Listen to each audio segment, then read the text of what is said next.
dikuduskanlah namamu. Datanglah kerajaan-Mu, jadilah kehendak-Mu di bumi seperti di surga. Berikanlah kepada kami pada hari ini makanan kami yang secukupnya, dan ampunilah kami akan kesalahan kami, seperti kami juga mengampuni orang yang bersalah kepada kami.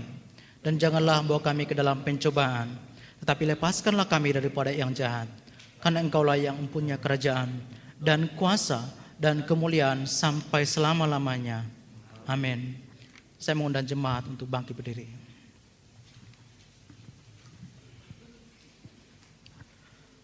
Allah Tritunggal yang kudus dan berkat Allah yang maha kuasa, Bapa, Putra, dan Roh Kudus menyertaimu dan tetap tinggal bersamamu senantiasa bersama. Amin. Amin.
Jemaat Tuhan boleh duduk, kita boleh saat teduh.